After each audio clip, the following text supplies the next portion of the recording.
Hello, welcome to Furious Driving, and as you can see I've got my black beanie on. That means we're doing something on a car, workshop time. Secondly, it's wet and miserable, that means we're in England. And thirdly, I'm stood in front of the 200 VI, which means we're going to do some work on this car right now.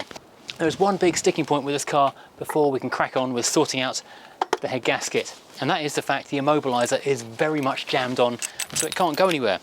So there's a couple of basic things you can do. You can change the batteries. I've put new batteries in this key fob. I've gone and stolen the battery out of the Tomcat. That's a brand new 075 battery, which is a bit more oomphy than the 063, which these normally use, but it's still fine.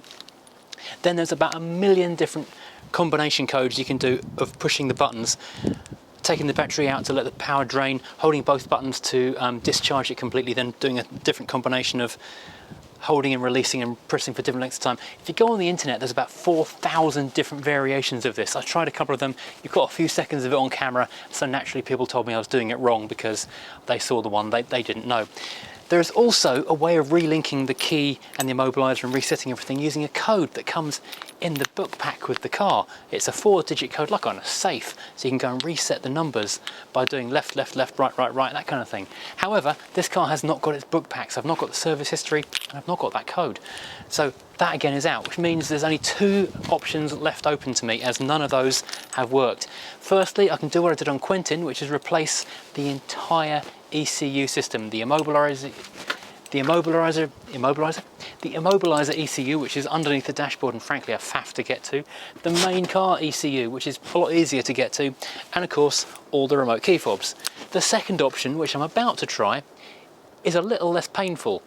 I'm about to meet the man behind Pscan, which is a computer which can now reprogram my key fobs and my car's computer to make everything work together, so then maybe we can get back to a position where the car could start, if it wasn't broken.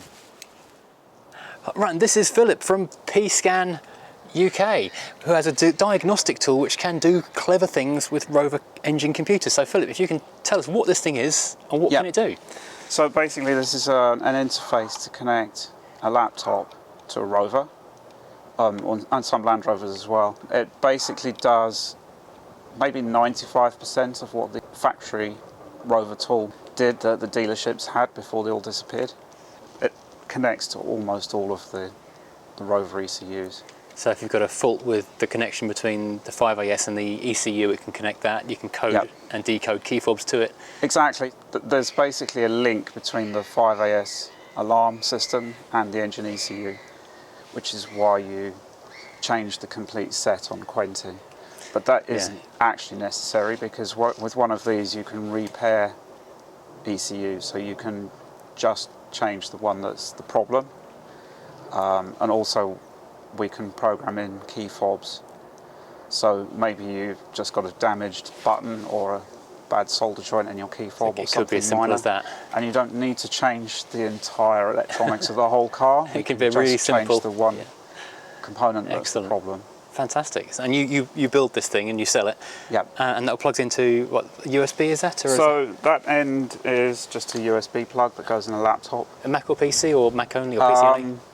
Windows, Mac OS and Linux. Okay, so it's compatible with most things then. Yeah. Yes. And can you remap the car? Can you do clever stuff like that?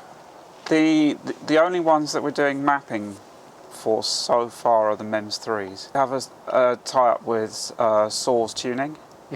So if you buy a Pscan and you have a MEMS 3 car, you can buy a map from Source to tune the car. Okay, and can you do diagnostic fault finding with it as well? Absolutely, that was basically what it was designed for. So you can see the live data on the screen, or you can dump it to the hard drive and drive around and then put everything on a spreadsheet and see what's going on. See what's happening. Excellent. Right, let's crack on then and see what we find. Yes, let's see what we find. See how bad this car really is. Indeed.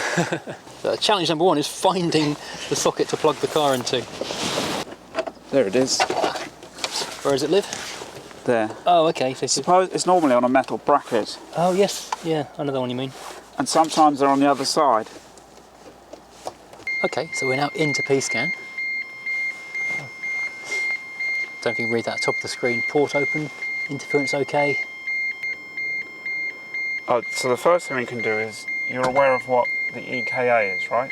Yes, yeah. And you don't know it, do you? I do not know. Well, you will in a minute. Aha, we could probably write this down somewhere, or just say it several times. So there are two possibilities. It's probably the second one. Okay.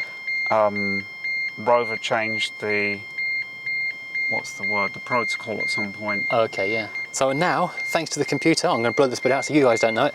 I think I now know my EKA code, so if I get stuck in the future, I can potentially get back into that. That's Right, let's see if one we big can win.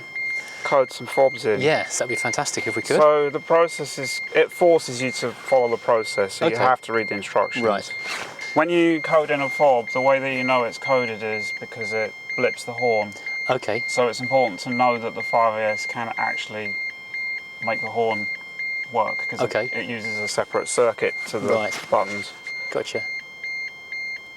Oops, the So horn the works. horn's working. Yep, that's good. Horn test. That's Poppy. So now we can put it into what we call learn mode. So I should say there's a couple of different kinds of fobs, even though they all look the Yep. same. There's different versions of the same device.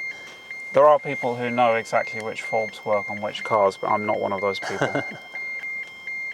Right, lock button once per second Okay. until the horn sounds.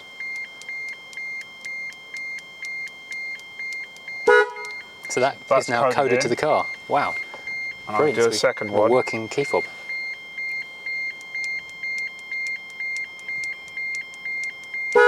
Now you have two. Two working key. Amazing. And then we do stop. Okay, so that Turn the now. ignition off. Yep. Now, does this have central locking? It does. We should have. Ooh. Ooh. So One now working key fob. your immobiliser is now off. Fantastic. The car is de-immobilised. This is amazing. Thank you, Philip. You're a genius and a wonderful person. Not about that, but No, try my best. Accept genius. You deserve it. So the car is now only mechanically broken. It's no longer electronically broken. So the other thing we can do with this, which you don't need, sometimes people want to change the engine ECU Okay, yep. without changing the 5AS. So the way this works is that the 5AS sends something called an EMS code to the engine ECU. This software has the ability to rematch the two so that you can change just one component. Oh, of right. the So if two. you've got a broken immobiliser ECU or a broken car ECU, you can just change that one Yes. element of the system. Or putting ECUs in cars where they weren't originally intended. Oh, okay, yeah. Because Rover reused the same protocol for many years. So, for example, I had one customer who put this VVC engine in an early Freelander. Oh, right, okay. Because the early Freelanders used the same protocol. So he was able to match, he wired a VVC ECU into his Freelander and used the software to match the Freelander Yeah. security system to that ECU. Of course. So just so people might not be aware of this, they may look the same on the outside, Yeah. but a 1.4 ECU will have trouble running a 1.8 Indeed. VVC. So yeah. And you can do the same thing if you want to do like a T16 turbo conversion or something. Oh, okay, yeah. So yeah. you could match the security system of a later Rover to Yeah. the ECU for a T16. So if you're putting a T16 turbo in one of these bubble-shaped bodies, you can have the whole you system can working. rematch the whole thing. Yeah. Yes. Amazing. That's so good. And if we look into the system now, will it show any problems we've got with the car We stored can in the certainly system? have a look. Let's just see how bad it really is. So you want to look into the engine, I guess? Yeah. See what any It report. may even start, I don't know. No, there's no oil in it. There's no oil in it, fair enough. Petrol engine, so this is a MEMS 2J, isn't it? Because it's a VVC. I'm glad you knew that because I didn't. Yeah, you have to know what ECUs you've got, because Yeah. it's kind of a hobbyist tool, really. Yeah. So It doesn't have a flashy kind of, year model. all it that won't stuff. self-seek and No. But most people use it on their own cars. Well, yeah, they so should you know learn. what you've got, or you can And find out. All the details are on my website, so Okay, so you can look up your car and it will tell you what it's like. if you go head onto the Pscan site, you can Yes. figure it all out. So will this tell us maybe when the head gasket went and if it overheated? No, it won't No. do. It's not as advanced as that. Oh, okay. Wouldn't get spikes recorded in the. No. Well, let's see what we find. Current error codes. These are historic codes, which mean they may be currently present or they may not. And you can monitor the live data as well. Okay. There's a lot of different things in here. What else can we do? Things like coolant temperature. If you get crazy numbers, it means the sensor's usually missing. Okay, so it's currently 15 degrees even though the engine's turned off. That's interesting. Just ambient. Yeah. Battery voltage. 12.2. There's quite a lot of things in here for the VVC because it does all of the cam phase stuff. Oh, okay. Oxygen sensor voltages, so you can see what your lambda sensor's doing. Oh, this is brilliant. If I'd had this when my Tomcat was going through it, struggling with the MOT phases, Yeah. the garage couldn't work out how to link anything to it, and the first place I took it to Indeed. just changed all of the sensors because I didn't know what else to do. Yep. And That's why I made this. Yeah, and doing that cost more than buying this device. That's right. And it's wasteful as well. It right? is, it really is, yeah. The issue with changing all of your ECUs just because you have one little fault is that eventually we'll run out of ECUs. Well, yeah, that's true, yeah. There's only a finite number of these, aren't there? These cars are getting older now, and we're talking 25-year-old cars, which are borderline classics. Yeah, yeah. And, it will be the electronics that kills these cars, won't it, ultimately? If they Indeed. survive the rust and crashes and things, then... Yeah. But if we can only change what we need to rather than ripping all of the electronics out, yeah, then hopefully we can keep them going longer. we can keep them going longer. Yeah. Brilliant. Sound fantastic. So we've now got 2 key fobs. We've got an engine that would start if there's oil in it, but I'm not going to do that right now. But fantastic. And we can now see that the car doesn't really have any issues being flagged up by the computer. The other thing you can do in here that's relevant is that you can view the immobiliser status. Oh, okay, that's useful. So it says correct EMS code received.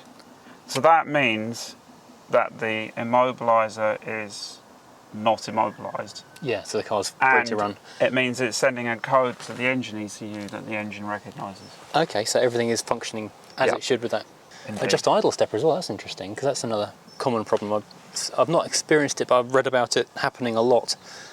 So if anyone wanted to get hold of one of these Pscan devices, the place to go would be Pscan.uk. Pscan.uk, and get yourself sorted, and fantastic. And car back on the road for, well, as we just saw, virtually no struggle whatsoever. That was significantly easier than the hassle I went through with Quentin the Rover. If I'd known about this, I could have just plugged it in, got away with what I was doing before, driven off, just like that. The things we put ourselves through when we don't know. Right, fantastic. Thank you, Philip. That's brilliant. Okay. Right, I'll set you free from the very tight confines of these cars. So there we have it. The car is now de-immobilised. I can start and stop it at will, which is a massive advantage. The car is now only mechanically immobilised, not electronically. Because as we just said a minute ago, the electronic immobilisation ultimately is what will kill a lot of these modern classics. Because although there's plenty of skills for painting, metalwork, fixing engines, the electronics are at the heart of these cars and they are much harder to deal with. But now, amazing news, I have got not one, but 2 key fobs, and both of them, whoops, will lock and unlock the car. I wish it would make that noise. That's only on the passenger door though, so it's fine. So I can lock it on the key fob, I can de-immobilise it, I can turn the key. I'm not faced with beep-bore, beep-bore, beep-bore anymore, which was driving me utterly insane. So amazing news. I really wish I'd known all about this last year when I was trying to fix Quentin, because had I done that, I could have had a Pscan device just check the computer over. Chances are it was probably just the key fob that was broken, or at worst the 5AS, or they'd lost their link, and that Pscan could have made everything work and I'd not have to hassle about it. And if things do go horribly wrong now, I've got the EKA code. I can now turn the key in the door and get it back into the car again. I can save the situation. So thank you again, Philip. You have utterly saved my bacon. So as I say, if you have a Rover which has got problems, head over to pscan.uk and you can find there a device which will save your bacon as well. So next time I'm going to start digging into the engine, the mechanical side of what's wrong with this car. Maybe we'll go, I haven't decided whether to start at the bottom and get some of the goop out the bottom, or start at the top and take the head off and get into it that way. Either way, we're going to start taking bits off the motor and get into this project, get our teeth dirty Get our teeth dirty? Get our teeth into it, I don't know. Get our fingers dirty and our teeth into it, not our teeth dirty and our fingers, I don't know. You decide. So if you've enjoyed this, please do hit like and subscribe. As always, follow this and the other projects. Maybe I'll carry on with this for a bit because it's less disheartening than the V8 at the moment. And I'm meant to be having a cover built over this area here so I can get on some welding on that big blue beast next to me, because right now it's tipping with rain. Bear with, lots of fun stuff happening. As I say, subscribe, like, do all those good things, and I'll see you again next time. Thanks for watching.